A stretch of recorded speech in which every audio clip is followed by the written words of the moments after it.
Top Congo FM, toujours imité, jamais égalé. Monsieur Francis Kalombo, bonjour. Bonjour. Nous vous donnons accès à votre droit de réponse aux propos tenus par Jean-Pierre Bemba, qui, nous le reconnaissons, a porté de graves accusations contre un candidat sans le citer.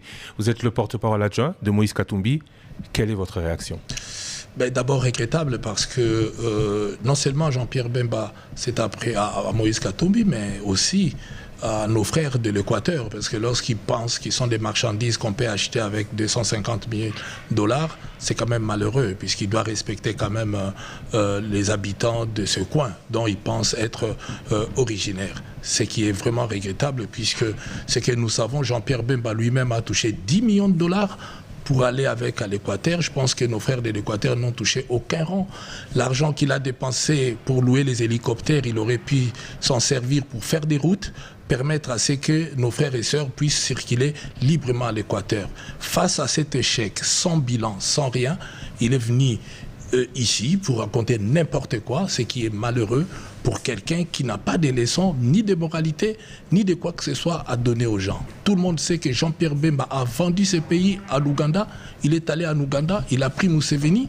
Vous n'avez qu'à voir les photos, le 14, avec Museveni, derrière Museveni, à Gbadolite, où il est arrivé. Et d'ailleurs, ce que nous rapportent les gens de Gbadolite, c'est lui qui a pillé tous les biens du maréchal qu'il a trouvé là-bas, et il est venu avec l'armée ougandaise. Donc il a trahi ces pays en amenant des étrangers chez nous, et il a circulé avec eux. Ils sont arrivés à Kisangani, où ils ont commis des massacres, on a enterré des femmes vivantes, et ce n'est pas un secret, l'Ouganda a été condamné. Et aujourd'hui, il pense que ce que lui a fait, que Moïse Katumbi est capable de le faire. Non. Lorsqu'il parle du Rwanda, en disant que le conseiller spécial de Moïse Katumbi était en contact avec les Rwandais, mais M. Christian Lusakweno, que Jean-Pierre Bemba vous regarde dans les yeux, qui vous demande si lui ne fait pas des affaires avec les Rwandais aujourd'hui où nous parlons. Vous faites des affaires avec les Rwandais ? Lui, Jean-Pierre Bemba. Non, je parle de... Nous, jamais. Moïse n'a jamais été en contact ni fait des affaires avec des Rwandais.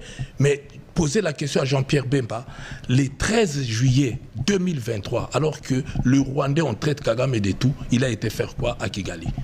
Lui, Jean-Pierre Bemba, il était à Kigali avec un Falcon 900EX. Je vous donne l'immatriculation de l'avion qu'il a pris pour aller à Kigali. Et c'est un avion Falcon 900EX, immatriculé ZSFCI, qu'il a pris, qu'il est allé avec à Kigali. Donc voilà les gens qui nous trompent. Tout le temps, on vous dit Rwandais, les gens avec le Rwandais, eux, ils sont en contact avec le Rwandais. Et ils font des affaires avec le Rwandais. Et je peux vous citer même des noms des gens avec qui il était dans l'avion pour aller à Kigali. Donc ici, qu'on ne se joue pas des gens. Moïse Katumbi bat sa campagne, il veut la démocratie, il n'est pas tribaliste non plus. Ce que Jean-Pierre Bemba oublie, ce n'est pas Moïse qui va mettre les communautés entre eux.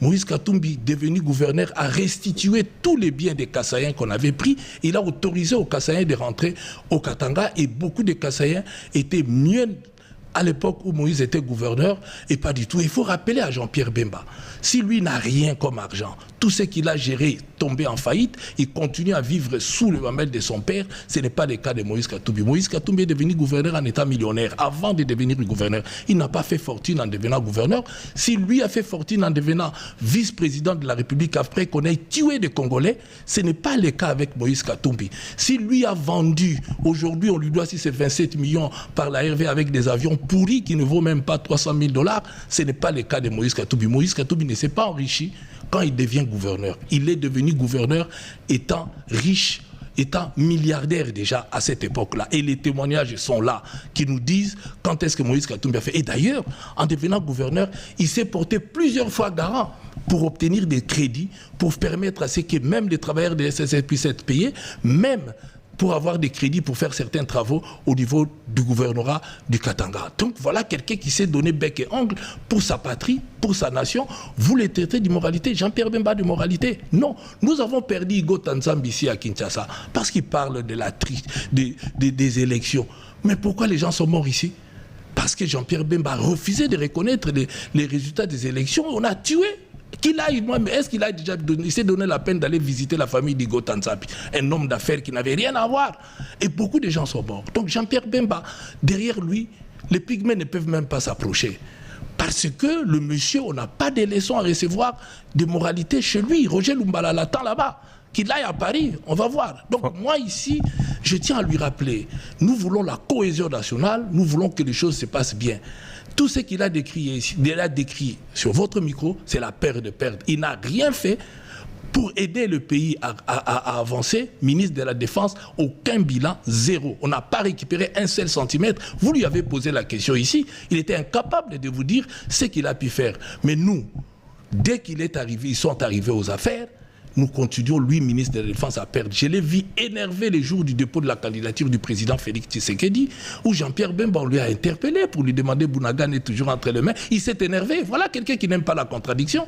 Ici, on les contredit, advienne que pourra. Je sais qu'aujourd'hui, il va chercher à faire tout ce qu'il a l'habitude de faire, mais on le regarde droit dans les yeux, il n'a pas à faire peur aux gens.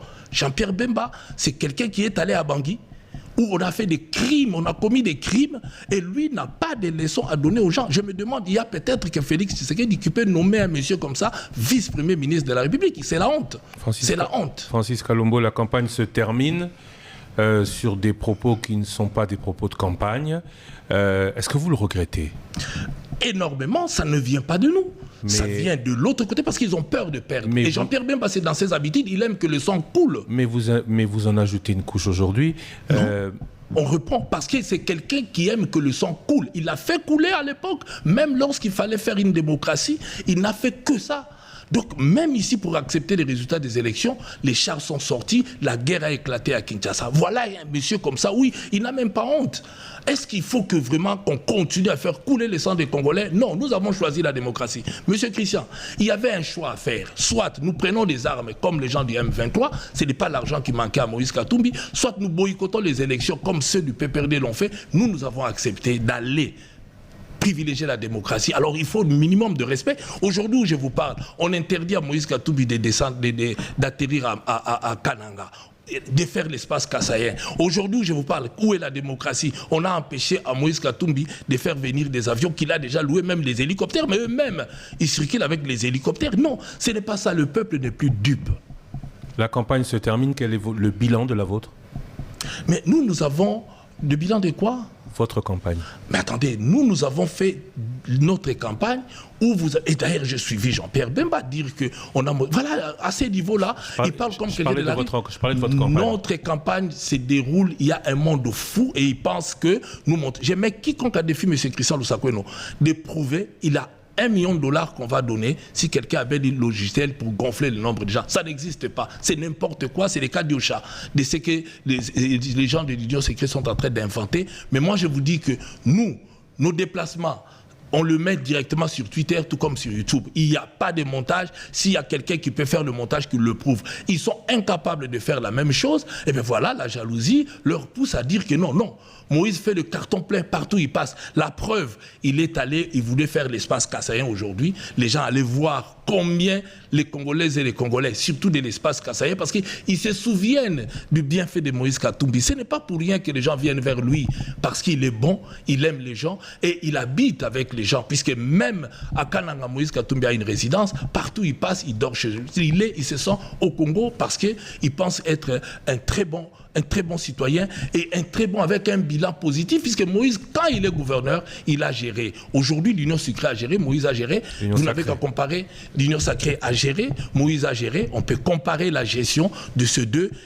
C'est dans l'incapacité. Il se passe des choses qu'on ne peut même pas imaginer. Un candidat aujourd'hui a réitéré l'appel à voter pour lui. Il parle de 3 camps, de ceux qui veulent seulement rester, de ceux qui veulent revenir et de ceux qui n'ont jamais été aux affaires mais ont un plan de paix. Comment expliquez-vous que cette guerre de l'Est n'ait pas été vraiment présente dans la campagne? Mais parce que ceux qui gèrent aujourd'hui, c'était à eux de montrer les bilans auprès de la population pour dire... Je parle de la campagne, oui, je parle des candidats. Je parle des candidats. Oui, mais justement, ils auraient dû, ceux qui gèrent aujourd'hui, présenter un bilan. Lui, ministre de la Défense, en venant devant votre micro, il devait étaler le bilan de la guerre, comment ils ont trouvé, comment ils ont fait. Aujourd'hui, nous ne faisons que perdre. Ils sont incapables, mais passent dans les injures. Cela vous empêchez-vous de parler, d'avoir un plan de paix comme d'autres? Ben écoutez, nous avons un plan de paix pour mettre fin à la guerre. Ce n'est pas un plan de paix d'insulter. Pas du tout. Nous allons résoudre le problème. Ce n'est pas comme ce que fait Jean-Pierre Bemba, qui est ministre de la Défense, incapable de doter nos militaires même des bottes. Incapable. Vous vous souvenez, vous voulez qu'on mette fin à la guerre? On a vendu le camp Kokolo ici. J'ai suivi une émission sur Top Congo. Le camp militaire, camp Kokolo, est vendu. Alors avec ça, vous voulez mettre les militaires où? Quel est le moral de nos militaires sur le front?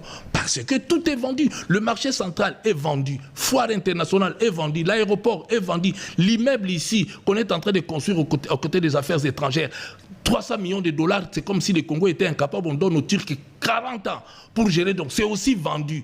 C'est comme si on n'avait pas, dans l'entretemps, on a bouffé 324 millions pour la francophonie, on aurait dû mettre là-bas pour endetter les pays pendant 40 ans. La mégestion a bâti son plein, le Congo est vendu, et tout ça aux étrangers. Mama Yemo est vendu aux étrangers à un Indien. Alors avec ça, vous voulez dire quoi? Juste pour information, puisque vous citez les informations diffusées par Top Congo, le centre financier a été à moitié financé par des Turcs. Mama Yemo est géré par la République démocratique du Congo et non pas, comme ce qui s'est dit, par des étrangers. Merci beaucoup, Monsieur Francis Kalombo. J'ai juste envie de terminer cette émission en beauté et parler de la condition du journaliste. Vous recevoir aujourd'hui a été pour moi un honneur. Je l'ai fait dans les règles de l'art, je pense. Comment expliquez-vous que certains s'en prennent à la presse? Ce n'est pas que le cas de Top Congo, mais certains s'en prennent à la presse parce que, comme vous, aujourd'hui, ils les ont laissés parler et avancer des faits hier.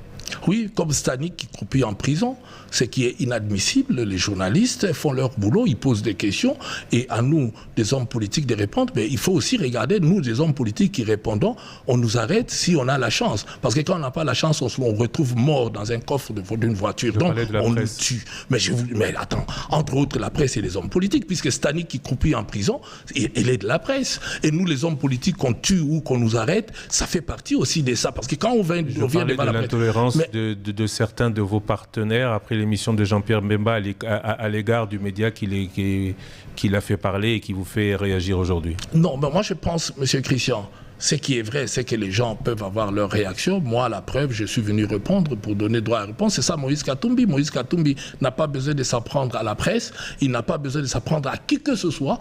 Mais Moïse Katumbi veut que les choses avancent. Il veut qu'il y ait la démocratie, une liberté de la presse. Et d'ailleurs, si Moïse Katumbi devient président de la République, vous, les journalistes, vous allez être libres. Parce que la RTNC, tous les journalistes sont pris en otage. Et la majorité des journalistes en République démocratique du Congo sont pris en otage par le pouvoir. Tout simplement, ils ne veulent pas la contradiction.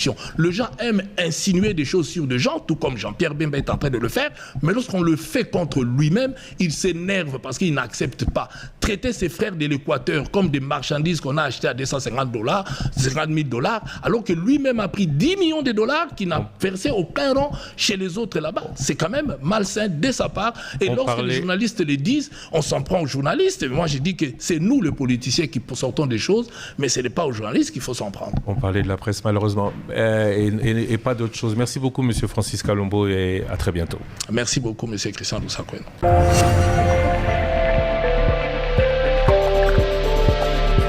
Top Congo FM, toujours imité, jamais égalé.